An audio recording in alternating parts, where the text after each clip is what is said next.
Extra Sports.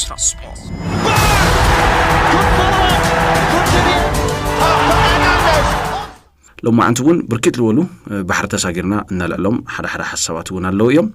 مانشستر سيتي دحر نوح معلتات دما ناي بريمير ليج انجليز ما راح يكونوا كوفي لله حموشه ጨዋታታት ታሪፈና አለው አሞ እዚ قصاد لخصاد مس ارسنال ግበር ጉያ خمينا ዲፋይን ነገውሮ ዝብል ድማ خالي ጣዕሚ ወሲኹሉ ለሞ እሱ ክንሪና ለው ማንቲ በተወሳኺ ቸልሲ ትማሊ ምሸት ድማ ኤክስትራ ስፖርትና መዛዘምና ድሕር ሰዓታት ሊያም ሮሰኔር ድሕር 23 ጨዋታታት ድማ ሰናቢት ለሞ ጉዕዞ ቸልሲ ታዩ መትሕዝ መጨበጥ ዝተሳነሉ ቸልሲ ሕዝኻ ሃመይ ክኸውን ሃመይ ሲዝን ኩድ ምስ ቻምፒየንስ ሊግ አውሮፓ ተታሒዙ ምስ ፕሪሚየር ሊግ ተታሒዙ እናለሎም ወግዕታ ተለውሞ ብሱሩ ናይ ሞዴል ናይ ቸልሲ ታዩ ተካይዳ ዘል በተወሰነ መንገዲ ናውዓልና ሐሳብ ወንከና ወምጠለይና ትማሊ ሰዓት ወንደፊና ዘይተጠቀምናዩ ድማ ናይ ማንቸስተር ዩናይትድ ጉዳዩ ለማንቱ ዛ አትሌቲክ ወን ሓደ ሐሳብ ሒዙ ወጽየሎ ማንቸስተር ዩናይትድ አፍቲ ጋንቱ ከም ሓዱሽ ለሃንጸሉ ኔክስት ሲዝን 4 ተጻወት ድማ ሽም ሒዙ ወጽየሎ ብፍላይ ድማ ናይ ሹዋሚኒ ስም ትማሊ ተጠቅመልኩም ነይራየ ካልኦት ሓደሽቲ ስማት ካብ ፕሪሚየር ሊግ እንግሊዝ ካብ ካልኦት አቤት ሊጋት አውሮፓ ድማ ለማንቸስተር ዩናይትድ ለቁንዑ አቤት ሽማት ድማ ኣለዎሞ እዚኦም ታይም ኮኑ ልብልውን ንሪኦ ነገር ኮኑ ብፍላይ ድማ ምጻኒሕት ማይክል ካሪክ ተኣሳሲሩ ክሳብ ሕዚ ብሕጫ ይወሊቶ መመራርሓ ወይ ሓድሽ አሰልጣን ደም ከምጹ ወይ ማይክል ካሪክ ሊቀጽል ባሕራሕደ ቁጽርታት አደግፍና ድማ ክንሪኢና ጽዋ ዓለም 49 መዓልታት ተሪፉ ወሎሞ ብርክት ለወሉ ናይ ጉዳት ዜናታት እንዳትሰምዑም ዝርከቡ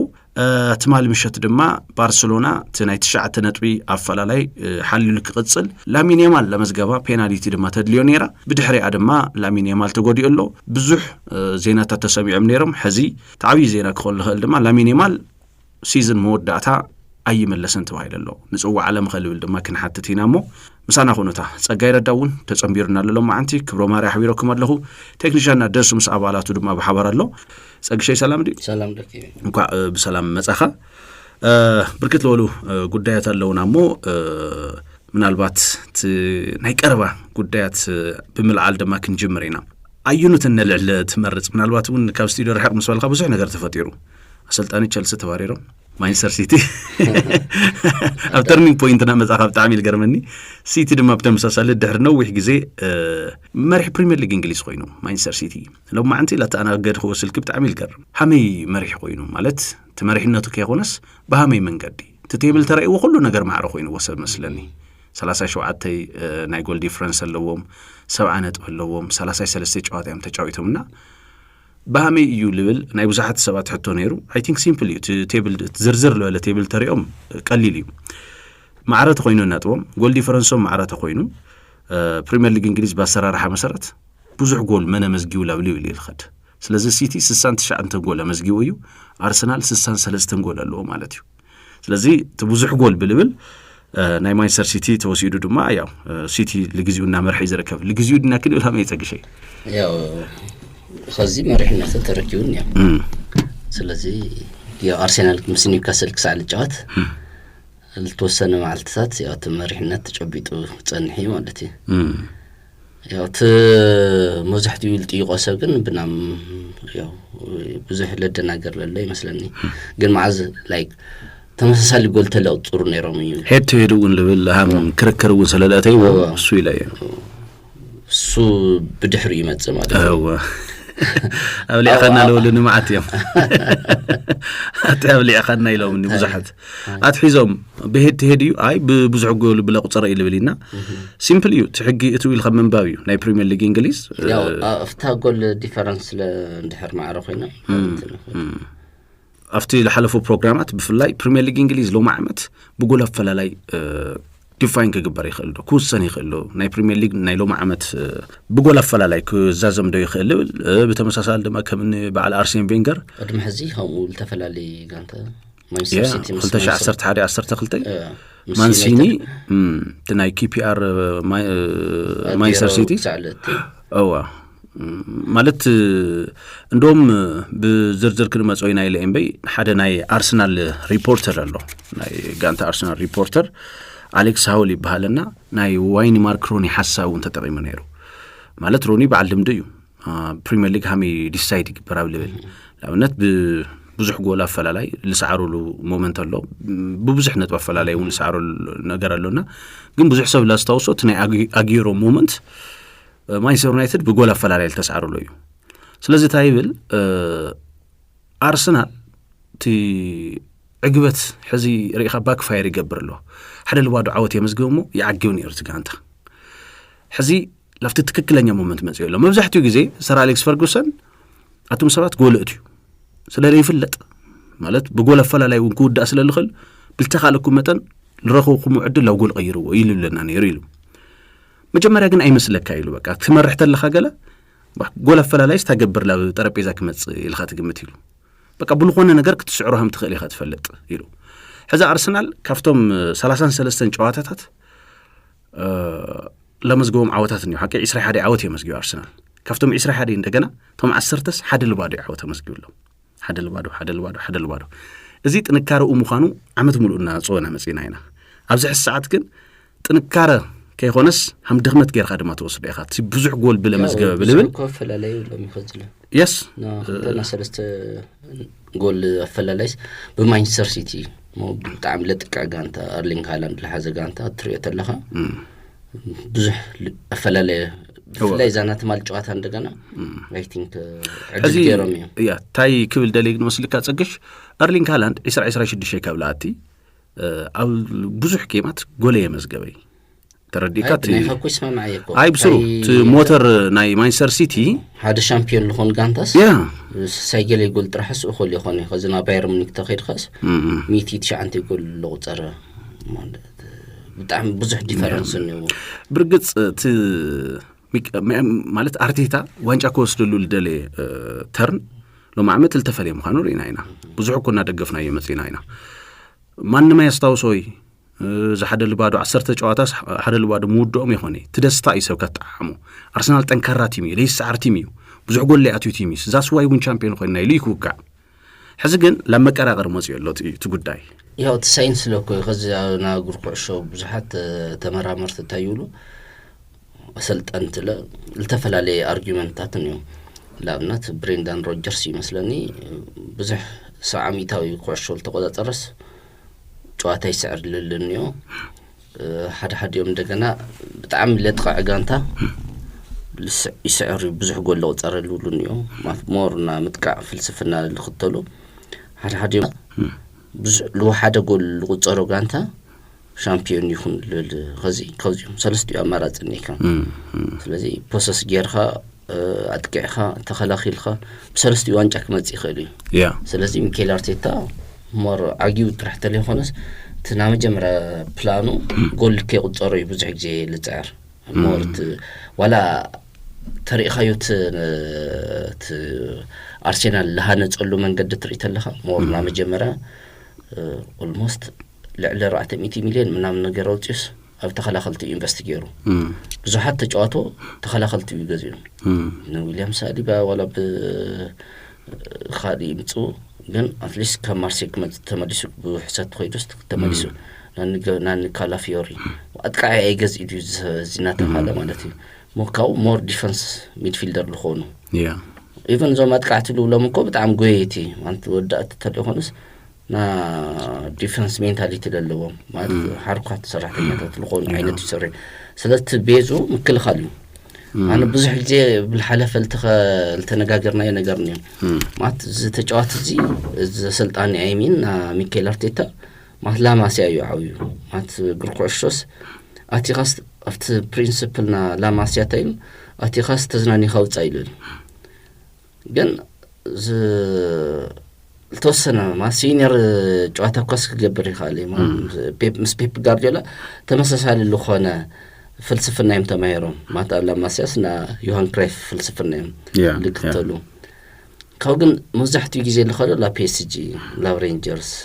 لا ايبرتون غزنا انجلاند مينتاليتي نا دولس مسعار مور اوف تاكتيك التحصر مور اوف ديفنس مور مكل خال نا اوتاتيو تخرت ما تمساسال بوتا مصيومس ايفن سبيب غارديولا كو تبيد انا خزي بزح جي اللي جابي الونسو طيقو مجمر انجليز كمستلو بيب غارديولاس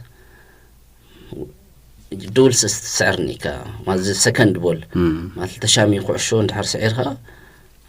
نا انجليز مينتاليتي هم يتبهر يفلس للخنا معناتي تكلي سلازينا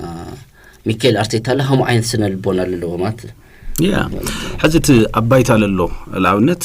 قدمي هندي مالتي كرم 10 حدا مالتي ابريل 10 حدا لنورم درجه نرمو حزي لما عند خوينا دما تللو درجه ማለት ናይ ሰለስተ ጨዋታ ፈላላይ ፈጥሩ ሰለስተ ጨዋታን ሞመንት ቀይረን ለለዋ ለአብነት አርሰናል 31 ጨዋታ ተጫውቶ 21 ዓወት 7 ማዕረ 3 ሰዓት ነይሮ 7 ነጥብ አፍታ 7 ነጥብ ዳሪቆ አርሰናል ሲቲ ድማ ካብ 30 ጨዋታ ለው 33 ጨዋታ ከመጽለው 18 ዓወት 7 ማዕረ ተመሳሳለ 5 ሰዓት 6 ነጥብ ሒዙ ነይሮ ሪኻ አብውሽት 11 መዓልት ግን ኮምፕሊትሊ ነገራት ተቀይሩ حزة أنا الجرمني نهاية مالي حدا البار عوتي كم مانشستر سيتي تصبح هوي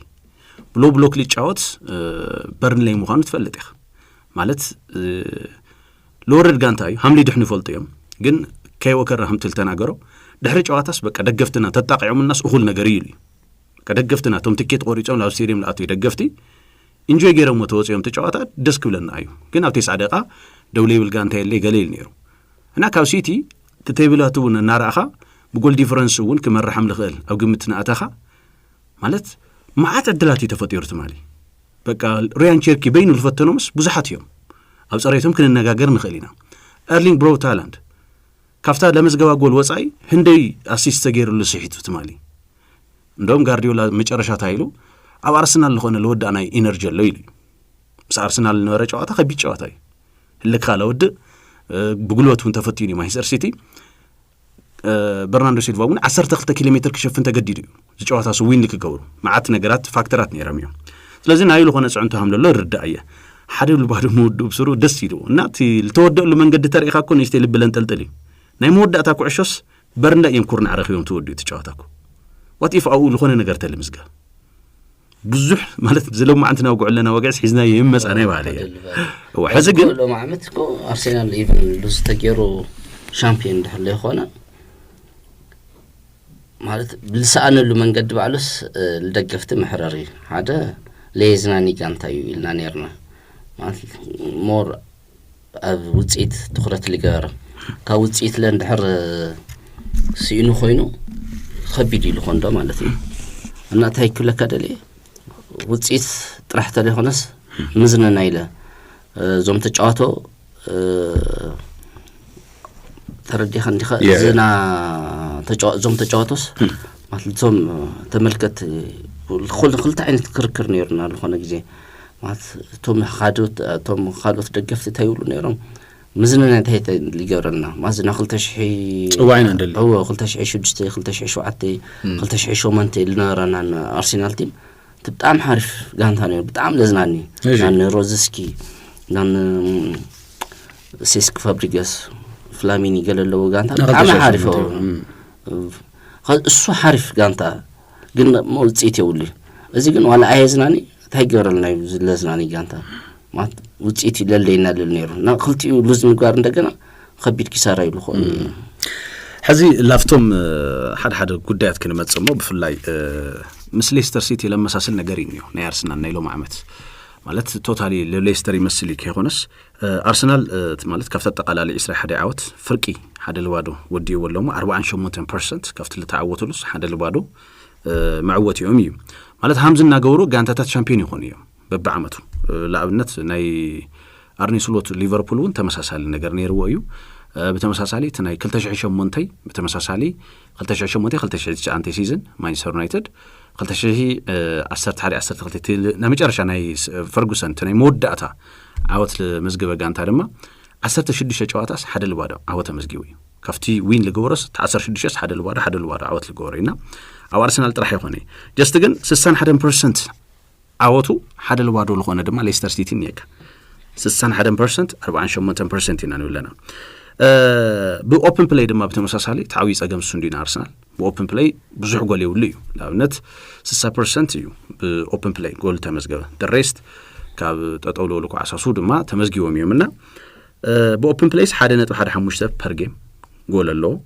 زو حدا قول كاب أوبن بلاي دم ليستر سيتي يو 40 جول نيرو አርሰናል ንዝን ምስባር ድማ ትሻዓንተ ናይ ኦፕን ፕሌይ ጎል አሞዳታ ተንሐሙሽ ተጫዋታታት ድማ ከመዝገበለው ወይ ሕዚ 50 ወል ገለጽካዮ ምንም ማተራይ ገብሪ በዚህ ተመስገበ ብድልይቲ መዝገብ ተዋንጫ ክመጽዲ ነገር ግን ሕዚ ለምንታይ አሶሺየት ንገብሮለና ላፍቲ በጣም ለዋሓደ ሽቶ አመዝጊውን ቻምፒየን ለሆን ቲሙን ኮን ይኸሊ ገና አይ ዲፋይን የተገበረ አቢድ ማንቸስተር ሲቲ እንየት መሪህነት ሕዚ ሰባት ብዛዕባተን ለቃሪያ መርሃ ግብሬም ለውጉዕለው ላውነት ፊንገር አወዳዱ ሎም ዓመት ሲቲ ጽቡ አይሆኒ ለምገልጾም ነገር ግን ገለገለ ወገናት ድማ ለአብነት ቪላ ለአብነት ና ዩሮፓ ሊግ ፋይናል እንደርዳ ኮይኑ እንደር በጽሑ ማይ ኢስራኤል ክሳለት ናይ ፋይናል ጨዋታና ስለዚህ ቀድሚ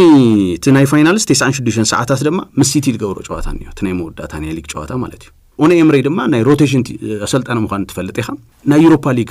ስፔሻሊስት ወንዩ ክበጽሕ ይዱ ትጽቢትና ተገበረ ይደርካ 4 ጋንታታት ናይ ፕሪሚየር ሊግ ካብ ፕሪሚየር ሊግ ካብ ቻምፒየንስ ሊግ ዩሮፓ ሊግ ተመሳሳል ድማ ኮንፈረንስ ሊግ እናበልና 4 ጋንታታት አፍሪካ ፍጻመ በጽሕኒና አይ ቲንክ ተሐሳብ ዝወስድሞ ዞም መርሃ ግብርታት ሃመይ ሪሻፈል ሃምል ገብሩ ለመግላጽ ለአክሊ ለአብነት እንደርዳ ፋይናል በጽሕ ኮይኑ ሲቲ ለሆነ ዕዮ ገዛስ ይቀልልሎ ማለት እዩ ምስ ቪላ ልግበር ጨዋታ ለፋይናል ከዘጋጂ ተጫዋቱ ሮቴት ገበር ይኸሊ እንደውም ሄቪሊ ሮቴት ይሉሎት ሪፖርት ማለት እዩ ናይ አርሰናል ድማ ተመሳሳሊ ያው ናይ ክሪስታል ፓላስ ሜዳን ይሽተያም ለኸውደ ይፍለጥ በታሪክ ዋላ ብስታሲክስ ኮንፈረንስ ሊግ ፋይናል ተጽሕኸለ الحسابات ወንንዩ ከዚ ትምኒታት ነው ሬኻ ተጋጠም ተኸፍኹስ ይለም ልክመጹ ለሆነ ትምኒታት ነው ማንም ሰው ይገመት ሓደ ለባዶ ሲቲ ዓወት ከመዝግብ ተማሊ በርን ላይ ማዓት ጎል ከመዝግብ ካባየ ጀሚሮ ሃም አይነት ኤክስፔክቴሽን ይነርኒ በፍላይ አሸርሸር ደቂቃ ጎል መስተመዝገብ ብዙሕ ሰስ 5-6 ጎል ኢኻ ኤክስፔክት ገበር ግን አወዳዱ ትርኢት ለኻ እንደገና ሓደ ለባዶ መኻኑ ለአርሰናል ሐሪፍ ዕድል ይመስላል ስለዚህ ጋርዲዮላ ሕዝቡን በቃ ብልተረጋገ መንገድ ፎከስ ድኾይና ሳዕሙ ወዳታ ክንወደውለና ለول ሐሳባት እንዳገለጸ ዝርከውሞ አነ ሐምዚ መንጠልጠሉ መኻኑ ደስ ይልነዩ ማለት እስከ መጨረሻስ በቃ ምንም ዞም ጋንታታት ዚኦም ፐርፌክት ኮይኑ ኩድወለው 85 ነጥብ ያመስለና አቀ ሚቲሚታው እንደር ኸይደምስ ካውላ አለይ ተናይ ጎል ዲፈረንስ ደማ ሃሚ ኮኒ ልብልዩ ሕዝም ኒውካስል ዩናይትድ ጨዋታ ነው ማንቸስተር ሲቲ ድማ ናይ ፕሪሚየር ሊግ ጨዋታ ይሆን ይላካይድ ኤፍኤ ካፕ ጨዋታ ካካይዲው ስለዚህ ክሳብ ሲቲ ናይ ፕሪሚየር ሊግ ጨዋታ ለካይድስ ክልተ ጌምስ ቀዲሙስ አርሰናልስ ጨዋታ ካካይዲው እዚ ናይ ሜንታሊቲ ማለት ሓራሓደ ግዜ ማለት ቀዲም ካንደ ህርተ ጨዋታ ትሚቲሚታው ሒስኻስ ኣብ ልዕሊ ሲቲ ጽዕንቶ ምፍጣርኻ ለይተርፍ እዩ ግን ናይ ጋርዲዮላ ጋንታ አነት ማለት ናይትማሊ ጨዋታ እንደም ናይትማሊ ገሪሙኒ በሃይ ፕሮፋይል ለሎ ጋንታታት ይልሙቼ ማለት ሲቲ ምስ ኖቲንግሃም ፎረስት ማዕረወጽ እዩ ምስ ዌስት ሃም ማዕረወጽ እዩ ምስ በርንሌይ ትማሊ ሙራዱ ያረጋግጹ ሓደ ለባዶ እዩ ምስቶም 4 ጋንታታት ድማቶም ዓበይቲ ቼልሲ በልኻ ሊቨርፑል ኻ ክልተ ግዜ ምስ አርሰናል ድማ እንደ ጎል ይመዝጊው ስለዚህ እዚ ባዕሉውን ለነገረካ ነገር አለውና ለቶም ተረፉ መርሃ ግብርታትስ ለቶም ስታይል ለአብነት ለስታይል ለአርሰናል ልሙቹ ዲዮም ዞም ተረፉ ለስታይል ማንቸስተር ሲቲ በጣም ለቀሉ ዲዮም ተመርሃ ግብርታት ክባሃላለውን በይ ብሽም ደረጃ ሲውል ሀቅጸው ሊ ባህል ያና እና ቶም ለጋጥሙ ነገራቱን አብ ግምት ክሳፈጠሎም ከአትየሎም ለል ሐሳቡን ተልካተት ልብል እምነት አለኒ በዛቢልና ላብ ቼልሲ ንስገርስኪ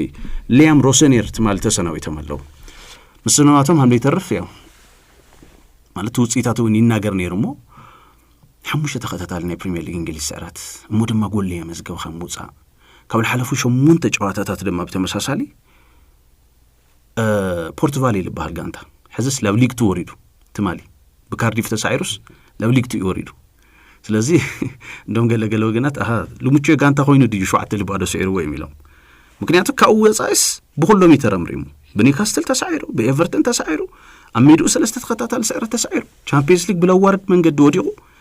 ስለዚህ ማዓት ጎል ይተመዝጊው 23 ጨዋታ 10 ስዕረት 11 ዓወት ክልተ ማዕረይ ነው ናይስ ዋይዚ ሪከርድ ማለት እዩ ስለዚህ ካውዝ ለዓሊ ዳሜጅ ከበላሺ ለወሶኒ መስለኒ ሕዚ ብቲ ናይ ትሕቲ 21 ዓመት ናይ ቼልሲ ሰልጣኒ ኢንትሪም ኮች ገይሮም ድማ ክሳብ መወዳእታ ክውድዮም ተባሂሎም ለው ሜል ኦንላይን ናራእኹ ነራ ክሳብ ሕዝስ ኣብ ሶሻል ሚዲያ ሓደ ተጫዋተ ወጽዩስ ብዛዕባ ሊያም ሮሰኔር ተዛረበ ሲል በቃ ኮች ቀኒልና ገለ መልሐቀ ይባል ስለዚህ ስለሰናይ ትምኒት ለተሰልጣን ኳስ ለገለጸስ ሓደ ተጫዋቲ ክሳንተሎ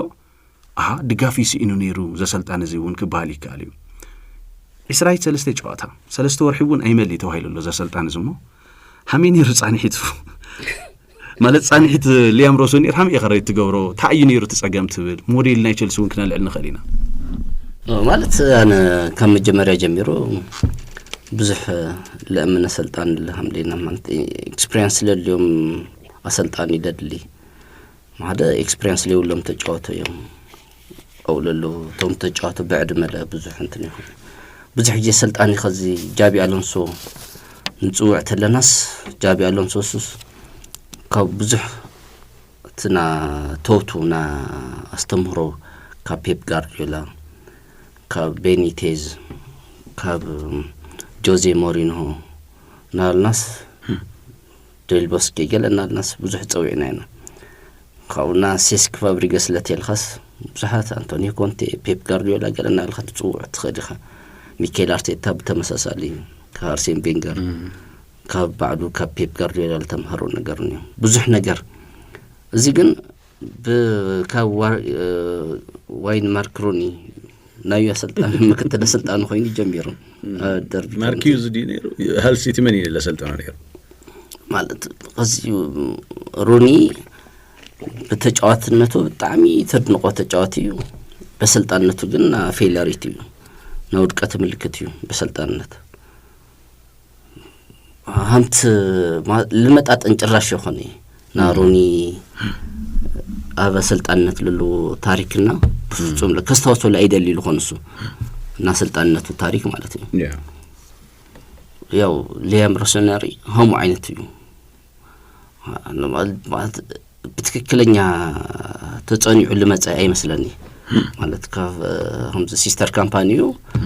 ስትራስበርግ ካው ይመጪው አውል ተወሰነ ነገራሪና ካው ግን ቼልሲ ሊመስል አውይ ወርልድ አውይ ጋንታ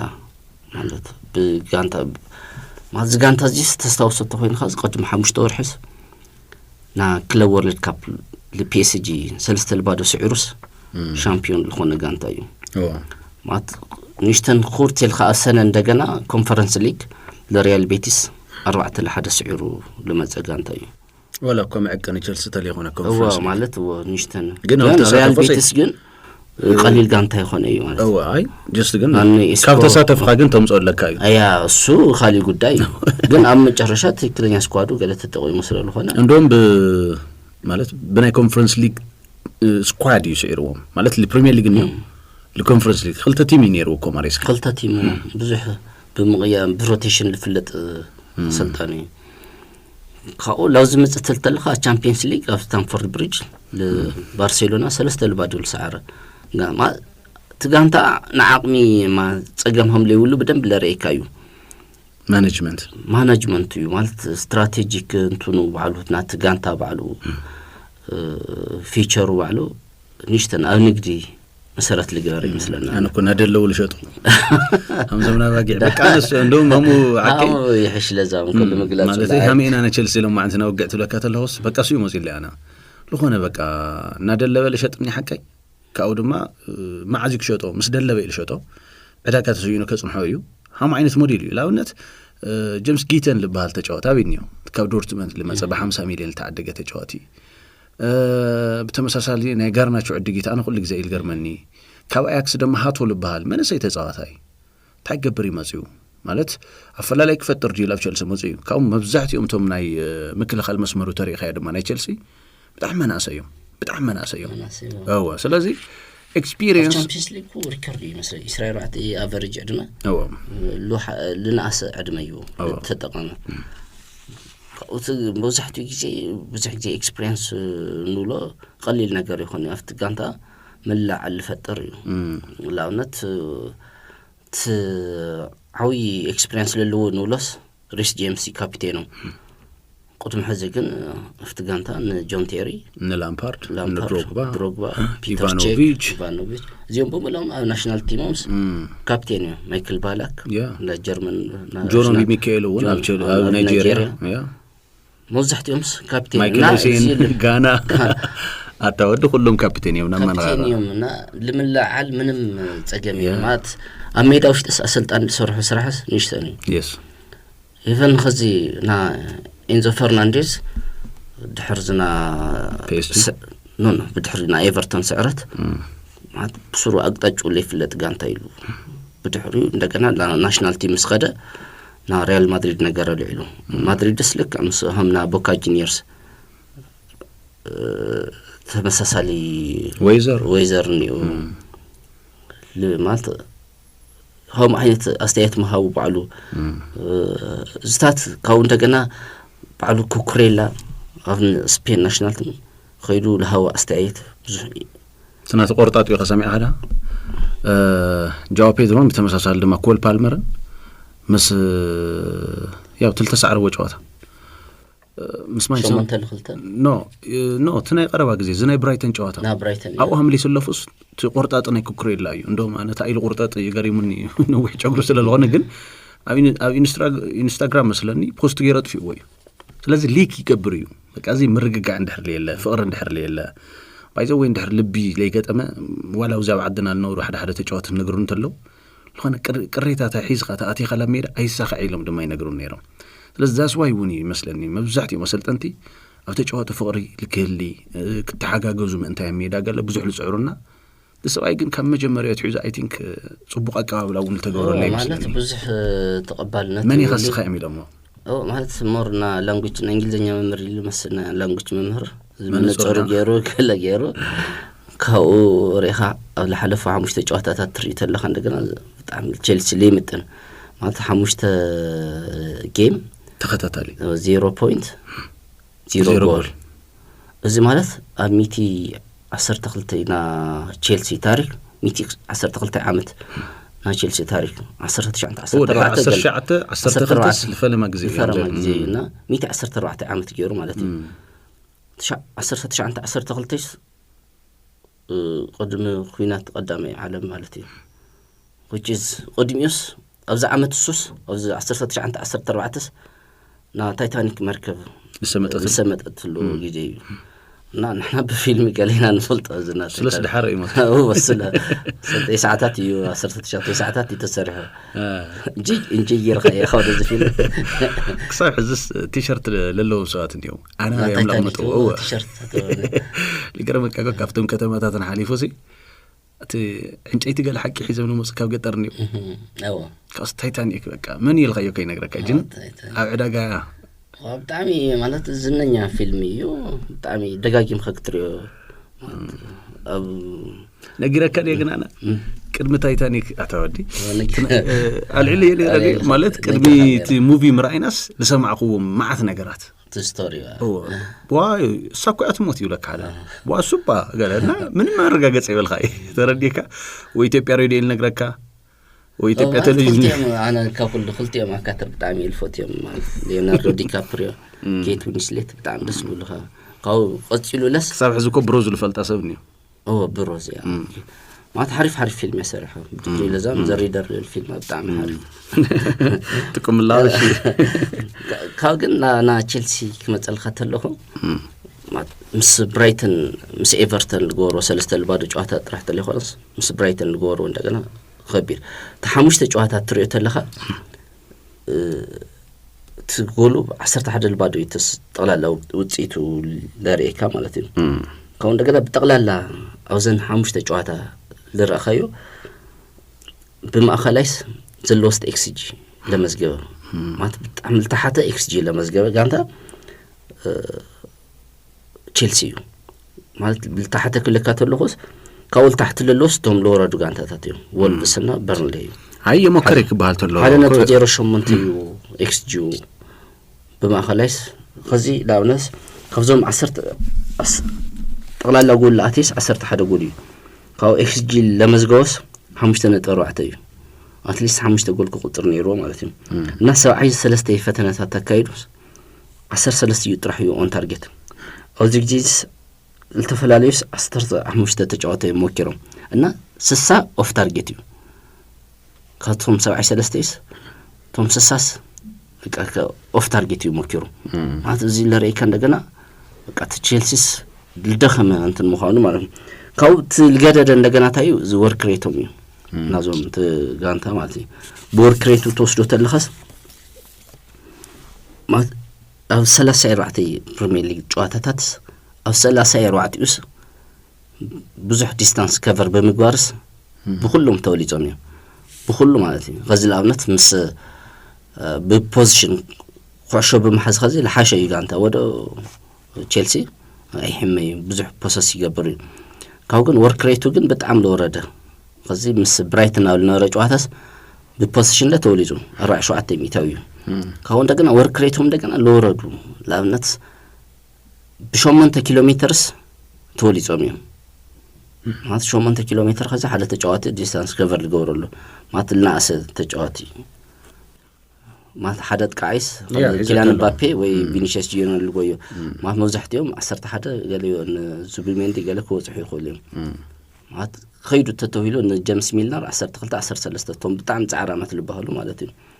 تشيلسي كن بشومنت كيلو اتليست نا حدا سل تجواتيس حلفني هو مالتي بزح يقولوا نا برايتن تجواتو زي ريخا هذا ببزح الملكعس تشنيفون يوم على تلزقان حنت نجر طرحي باليسوم نيرو 4 اوفسايد وزيم تشيلسي نماني تجوات برايتنس 0 اوفسايد كوي تاكل المورادسي 30 قال لي دقيقه يوديهم هذا تاكل الموراد مالتي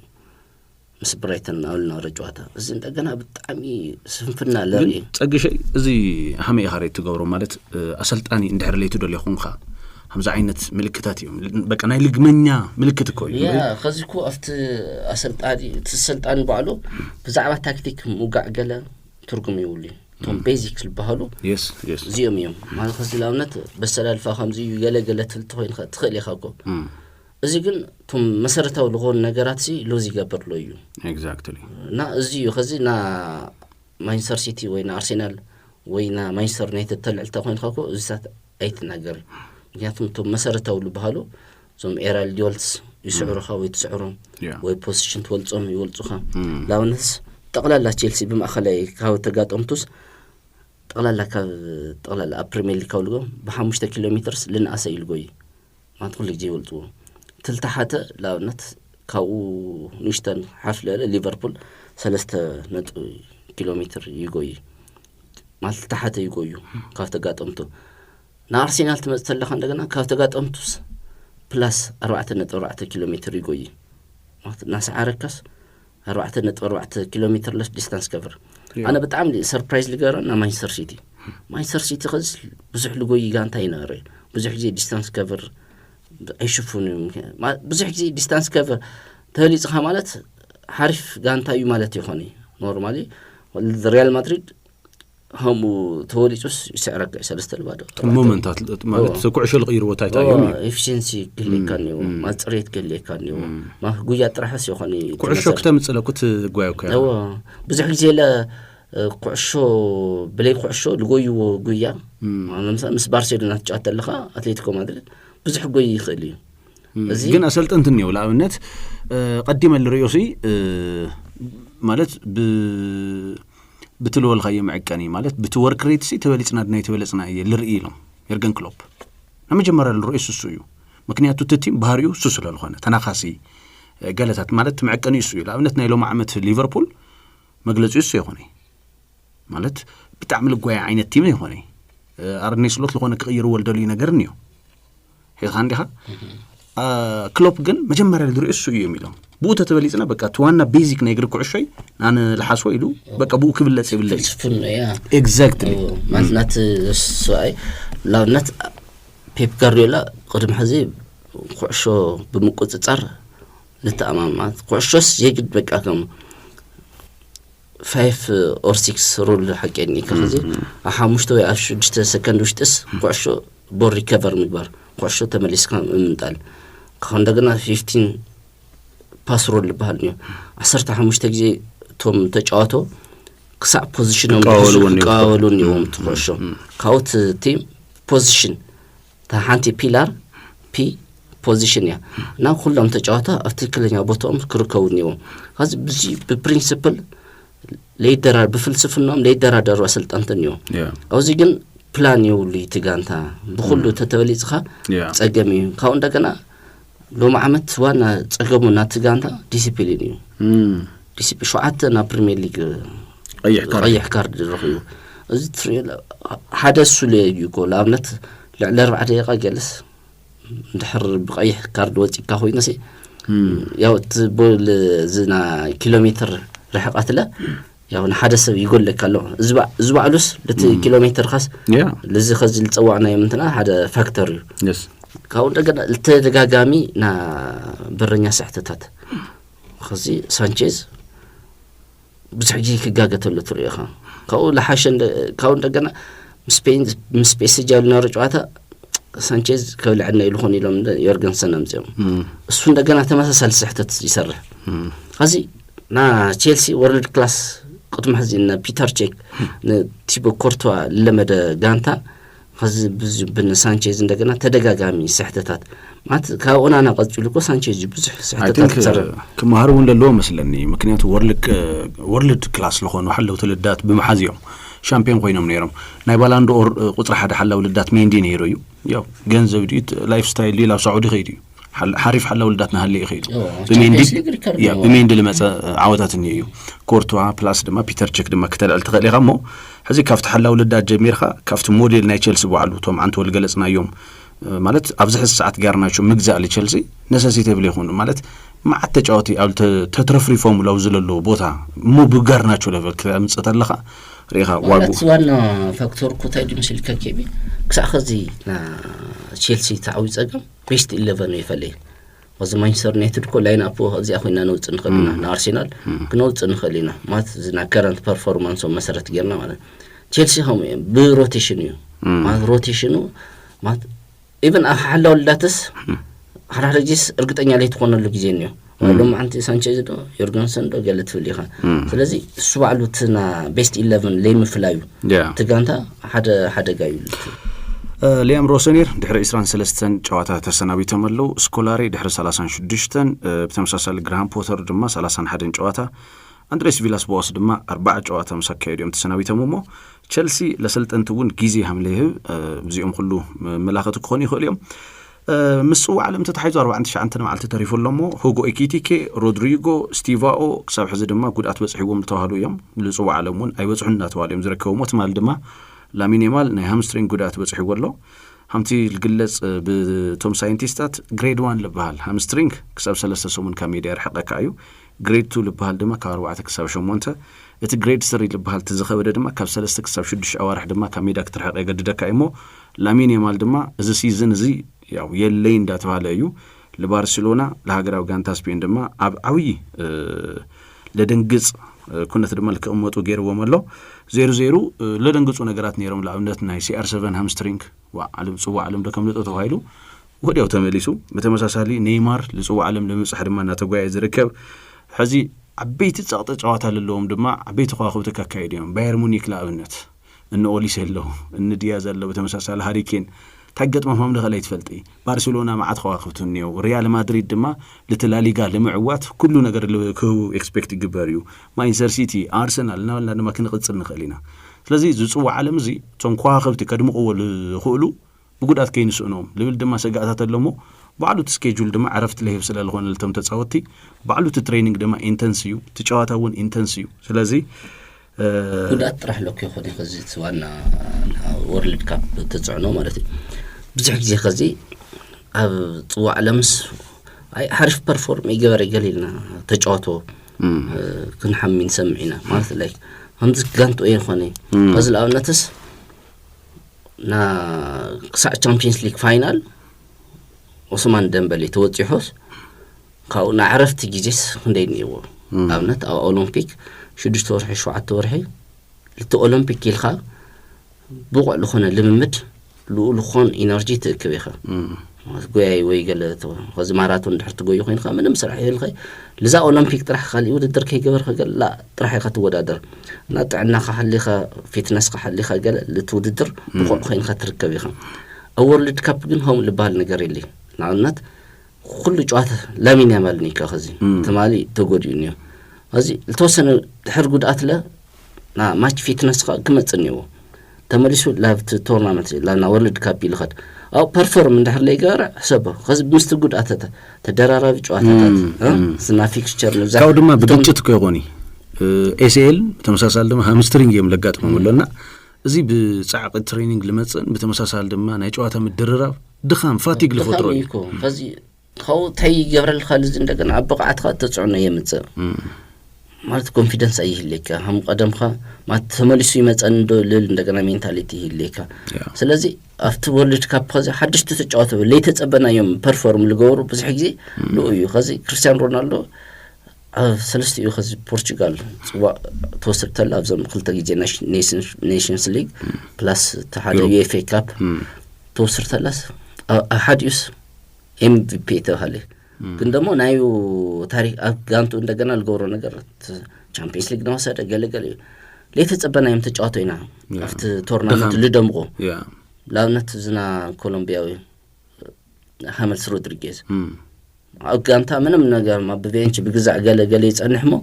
after tournament ምስ ኢነርጂ ምስተዕኑ ገለ ይጸንሕልኻ ማ ሓዊ ይኹን ማ ሓራሓደ ሆምታት ይጋጥም ስለዚህ ልጽዋ ዓለም እግሮም ክውድዮም ምክንያቱ ልጽዋ ዓለም ለህወ ግምት ድማ ማዓት አፈላለክልኝ ማለት ሆነ ታይም እንትን ኦኬ ጽቦ ክብራ ሰማዕትና ክንመለስ እሞ ጉዳይ ማንቸስተር ዩናይትድ ድማ ክነልዕልሞ ጻኒት ካሪክ በተመሳሳል ድማ ሐደሽ ተጫዋት ክመጽም እናተዋለዩ እሱ መሰረት ገርና ክነዋግዑኩም ኢና ኤክስትራ ስፖርት ክብራ ሰማዕትና ምስ ኤክስትራ ስፖርትና ስለለለኹም ካብ ልቤና ነመስግን ተና ዩቲዩብ አድራሻና ድማ ሰብስክራይብ ይገበር ኤክስትራ ስፖርት ምስ አርሰናልን ማንቸስተር ሲቲን ተአሳሲሩ ብርክት ለወልኩም ሰማዕት ድማ ሪቶን ናሁኩም ናይኩም ትርከቡ ምስ ጋርዲዮላ ተአሳሲሩ ዳብነት አብ በብልኸዶ አብ ባርሴሎና አብ ባየር ሙኒክ አብ ማንቸስተር ሲቲ ድማ ባክ ቱ ባክ ሊግ ሲ ነው ይፈልጥ እንዳብልና ኢና ንረከብ ማለት ተኸታታሊ ክልተ ዓመትስ ጽዋዕ ከይሐዘስ ወጽ ይፈልጥ ዳብነት አብ ባርሴሎና ካብ 2008 2009 ቀዳማይ ወጽዩ ክሳብ 2010 11 ሲዝን ድማ ቀዳማይ ወጽዩ ካው ታናይ መወዳእታ 2011 12 ሲዝን ካልኣይ ኮይኑ አብ ሙኒክ ያው 3 ዓመት ቀዳማይ ሻምፒዮን ኮይኑ እዩ ፕሪሚየር ሊግ 2016 ሌስተር ኮስተሎ ጋርዲዮላ ድማ ሳልሳይ ወጽዩ ካው አከታቲሉ 2 ዓመት ድማ ቀዳማይ ወጽዩ ካው ካልኣይ ወጽዩ አከታቲሉ 4 ዓመት ድማ ቀዳማይ ወጽዩ ዝሓለፈ ዓመት ድማ ሊቨርፑል ወሲድዎ እዩ ሕዝን ድሕር አርሰናል ወስዶ ኮይኑ አብ ታሪክ ጋርዲዮላ 17-18 ዓመት ገይሩን ይመስልጣን ካብ ልጅምር ለፈለማ ጊዜ ሆኖ ማለት እዩ ባክ ቱ ባክ ጽዋዕ ክስንተሎ ለሓለፈ ዓመት ሊቨርፑል ሕዝ ድማ ድሕር አርሰናል ደግሞ ኮይና ሪከርድ ባዕሉ ልቆነ ነገር ልናገር ይመስል ሰልጣኒ ካውሉ ሆን ፔፕ ጋርዲዮላ ኮ እንግጂ ዲዋንጫ ሲኑ ኮይኸት እሱ ይቀልል አንዚ ዘርካስተ ባክ ቱ ባክ ለማለ አክሊ ማለት ባክ ቱ ባክ ተገደደ በቃ አብለሆነ ጊዜ ክትስዕሮ ይኻ ደጊም ኸግና ይትስዕሮ እዩ ፖይንት ማለት ባርሴሎና አንተ ጊዜ ሲኑ ያ ኸዝኮ ዋንጫ ለክስን ልኽል ዕድል አሎ ኢልና ኢና ነውጋዕለና ናይ አርሰናል እውን እዚ ናይ ማንቸስተር ሲቲ እውን እዚ ታሪክ ሐድሽ ታሪክ ማለት እዩ ስለዚህ ጋርዲዮላ ይፈቅድ ይፈቅድ ለማለ አክሊ ጥዑማይ ካብ ክሐውን መልእክቲ ሊይኹልና ኣሎ ናይ ሁሉ ጊዜ ተሳታፊና ጥዑማይ ካብ ክሐ ፖል ስኮልስ አርሰናል እንድሕር ሻምፒዮን ኮይኑ ኣብ ታሪክ ፕሪሚየር ሊግ እንግሊዝ እቲ ዝሓመቐ ሻምፒዮን ክኾን እዩ ኢሉ ነይሩ ኣብ ታሪክ እቲ ሊግ ካብቶም 5 ዝወሓደ ነጥቢ ሒዞም ዋንጫ ዝዓተሩ እቶም 4 ማለት እውን 75 79 80 84 ናይ ዩናይትድ እዮም ማንቸስተር ሲቲ ተተዓዊቶም በታሪክ ዝሓመቐ ዘይበሃል ንምንታይ እዩ ዝብል ሓሳብ ኣሎ ብዛ አጋጣሚ እዚ ትዝበዝሕ ጎል ናይ ፕሪሚየር ሊግ እንግሊዝ ፕላስ 74 እዩ ጎል ዲፈረንስ በጣም ትልዓበ ማለት እዩ በማእከላይ ፕላስ 50 ኢሉ ወዳ እና ናይ ጋርዲዮላ እዚ ነገር ስክታል ተኸለኻ የስ ናይ ሎም ዓመት ኮት ሓሪፍ ሲቲ ይኾን ኢልና እንዳልዕልና ኢና እሺ ላብ መወዳእታ ሐሳብና ክንመጽሞ ማንቸስተር ዩናይትድ ክንልል በመራህ ግብሩን እናርሐቁና እዮም ቀዳም ሰንበት ክመጽተልና ድማ ሶኒና ተጫወተ እዩ ዝጋንታ ዝና እዚ ምስ ብሬንትፎርድ ለካይዶ ጨዋታ አለ ተመሳሳል ድማ ምስ ሊቨርፑል ለካይዶ ጨዋታ አለሞ በተለይ ተናይ ኦልድ ትራፎርድ ምስ ሊቨርፑል ለካይዶ ጨዋታ ብለምን መንገድ ተሰይሩስ ናሃቦሮ ልብል ሕቶታት ናይ ደገፍተሎ ማለት ናሃቦ ማለት ናይ ቋሚ ውዕሊ ለማይክል ካሪክ ይወሃቦ ልብል ሐሳብ እዩ በተመሳሳል ሕዝ ድማ ካብ ጥዝቢት ንልዓሊ ናይ ቻምፒየንስ ሊግ አውሮፓ ቦታ ድማ ልክሕዙ ገይርዎም አለና እዚ ሁሉ ኣብ ልውጋዕሉ ጊዜ ሪዮ ፈርዲናንድ ምስ ኤቭራን በተመሳሳል ድማ ሪያን ጊግስን ሒዙ ቃለ መሕተት አካይድ ነይሩ እዩ ሕዚ ካብኡ ልተወሰደ ወይ ድማ ቁንጽል ሐሳብ ለኾነ ናሬቲቭ ሽፍት ይግበርሎ እንዳተባለ ይዝረከብ ክሳብ ሕዚ ሓቀይ ባዕሉ አሞሪም እውን ኣይተዛረበይ ሓደ ምክትሉ ጥራሕ ተዛሪቡ መስለኒ ቅድሚ ድሕር ምብራሮምስ ድምፂ ናይ ሓደ ምክትሉ እዩ ተሰሚዑ ለኣብነት ዲያጎ ዳሎ ክዛረብ ተሎ ፋውንዴሽን ናቱ ኢሉ ኣምኒ በቃ ተመሰረት ናዩ እዩ ኣብ ሜዳ ክሳኸሉ ለይኸኣል ኣሰልጣን እምበይ ፋውንዴሽን ናዩ እዩ ካብኡ ድማ ሪያን ጊግስ ታይብል ናይ ብሉፅ ኣሰልጣኒ ምልክትስ እሱ ምስ ኸደ ትጋንታ መንቀሳቐስ ኣሎ ኢልኻስ ምርኣይ ይከኣል እዩ ሪያን ጊግስ ዋላ ዝተወሰነ ግዜ ይኹን ኣሰልጥን ይፈልጥ እዩ ምስ ዓበይቲ ኣሰልጥንቲ ድማ ምክትል ኮይኑ ይፈልጥ እዩ እና ናይ ሩበን ኣሚሮን ኣብ ስልጣን ናሃለ ቶም ዝፈረሙ ተጫወቱ እዮም ዓንዲ ናይ ማንቸስተር ኮይኖም ዝርከቡ ዝብል ሓሳብ እዩ እንዳላለ ዝርከብ ስለዚ ዕሽሽ ክንብሎ ለይብልና ጉዳይ እዩ ዝብል ሓሳብ ኣለሞ ብዙሓት ያው ካብ ባዕሉ ጀሚሩ ሪያን ጊግስ ኣነ ይሪኦ ነይረ ኢሉ ናይ ሩበን ኣሚሮን ጨዋታ ኢንጆይ ይገብረ በቃ ይሪኦ ነይረ ኢሉ ነገር ግን ፋውንዴሽን ናይ ምዃኑ በቃ ለኾነ ምልክታት ኣለዎ ዝብል ሓሳብ እንዳገለጸ ይዝርከብና ብቁጥሩ እውን ለኣብነት ናይ ማይክል ካሪክ ለኣብነት ተኣቨሬጅ ብፖሴሽን ለናይ ሩበን ኣሚሮን ኣይበልጽ ቦን ታርጌት ለናይ ሩበን ኣሚሮን ኣይበልጽ ግን ብሪዛልት ይወልጾ እዩ ብተመሳሳሊ ድማ ኣብ ተወሰኑ ጌማት ኣብቶም ዓበይቲ ጨዋታታት ድማ ኣሚኑ ስዒሩ እዩ ግን ሃምቲ ብዙሕ ግዜ ናውግዑ ካብታ ናይ ማንቸስተር ሲቲ ጨዋታ ጀሚራስ ብግራፍ ተምፂናያስ እናወረደ መጽኡ እዩ ናይ ማይክል ካሪክ ማንቸስተር ዩናይትድ እናበልና ኢና ንርከብ ሕዚ ኣሰልጠንቲ ኣለዉ እዮም ሕዚ ኦውነር ናይ እቶም ኢኒዮስ ናይ ማንቸስተር ስፖርታዊ ኩነት ለካይዱ ክሳብ ሕዚ ብሕጭ ኣይወሉ ምልክት ኣያዊ ክህውን ኣይደለይና ዝኾነ መረጋጋዕ እኒዮ ምስትውዓል እኒዮ ዝኾነ ትፅቢታት ኣሎ መን ኢና ንቆፅር ብልብል ማለት እዩ ብኣትሌቲክ ድማ ሎማዓንቲ 4 ተጫዋቲ ላ ማንቸስተር ዩናይትድ ክመፁ ከም ዝኽእሉ እንዳጠቆመ ዝረከብ ብዋናነት ድማ ናይ ሪያል ማድሪድ ናይ ማእኸል መስመር ተጫዋቲ ፈረንሳዊ ሸዋሚኒ ማለት እዩ ሕዚ ኣነታ እያመላኸተኒ ኢሌት ኣንደርሰን ላብ ሲቲ ሮድሪ ላብ ማድሪድ ሸዋሚኒ ድማ ላብ ማንቸስተር እዩ ካብኡ እቶም ዶታት እዚኦም ካብ ኾኑ ግን ንምንታይ ሸዋሚኒ ካብ ማድሪድ ላብ ማንቸስተር ይመጽእ ኣይ ሮድሪ እንድሕር ዝመጽእ ኮይኑ ቦትኡ ክምንጥሎ እዩ ካብ ቤንች ምዃን ላብ ዩናይትድ ማለት እዩ ላብ ዩናይትድ ከም ርጾ ዝኸኣለ ድማ ናይ ካስሚሮ ኣብ ብደገፍቲ ማንቸስተር ዩናይትድ ብትጋንታን ድማ ዝረኸቦ ክብሪ ማለት ኣብዚ ሰዓት ካስሚሮ ሃም እዮም ለኽብሮ ደገፍቲ ማንቸስተር ዩናይትድ መዝሙራት እውን ኣለዎ እዩ ላብ ማድሪድ ተመጺኻ ድማ ኣሽኳይደ ሸዋሚኒ ክዝመረሉ እነ ቪኒሲየስ እነ ኪሊያን ምባፔ ይተቃወሙ ለወጽሕ ማዓቀይ ስለዚ ፍሎረንቲኖ ፔሬስ ክለቅዎ ተደልዮም ክለቅዎ እዮም ግን ብ2022 ልኡ ካፈርሙ እናተጓዩ እናሃለዩ ማንቸስተር ዩናይትድ ናቱ ምትክ እዮም ኣፈሪሞም ካስሚሮ እቲ ብ100 ሚልዮን ላብ ማድሪድ ኸይዱ ማለት እዩ ስለዚ ዓበይቲ ስማት ኣለዉ ማለት ቀጻላ ዓመትስ ለማንቸስተር ዩናይትድ ብደንብ ካሃንጹ ዝኽእሉ ዓበይቲ ስማት እነ ካርሎስ ባሌባ ስቲል ኣለዉ እዮም እነዚ ናይ ክሪስታል ፓላስ ባርተን እውን ኣለዉ እዮም ኢሌት ኣንደርሰን ግን ከም ለይረኽብዎ እዩ እንዳተገለጸ ዝርከብ ቶም ናይ ዝውውር ኤክስፐርት ዝኾኑ ሰባት ኢሌት ኣንደርሰን ኣይረኽብዎ ስለዚ ላብ ሸዋሚኒ ገጾም የዙርለዉ እዮም ልብል እዩ ኣብ ኮቢ ሜኑ መሰረት ገይሩ ድማ ቲም ልክስራሕ እውን ሰር ኣሌክስ ፈርጉሰን ብድሕሪት ኮይኑ ፑሽ ይገብርለዉ እዮም እንዳተባሃለ እዩ ዝረከብና እንደውም ናይ ፖል ፖግባ ኢንተርቪው ትሰምዕ ኣለኻ ዲኻ ምስ ሪዮ ፈርዲናንድ ማለት በቃ ለኮቢ ሜኑ ለውሃወሉ ግምት ኣብ ማንቸስተር ዩናይትድ ለወረደ ምዃኑ ብጣዕሚ ሓዚኑ ምስቲ ናውዓሉ ለሕለፉ ግዜታት ኣብ ግምት ውሽጢ ብምእታይ ማለት ሰር ኣሌክስ ፈርጉሰን እኮ ብደንብ ትሪት ኣይገበርዎ እዩ ብነጻ ሰዲዶሞ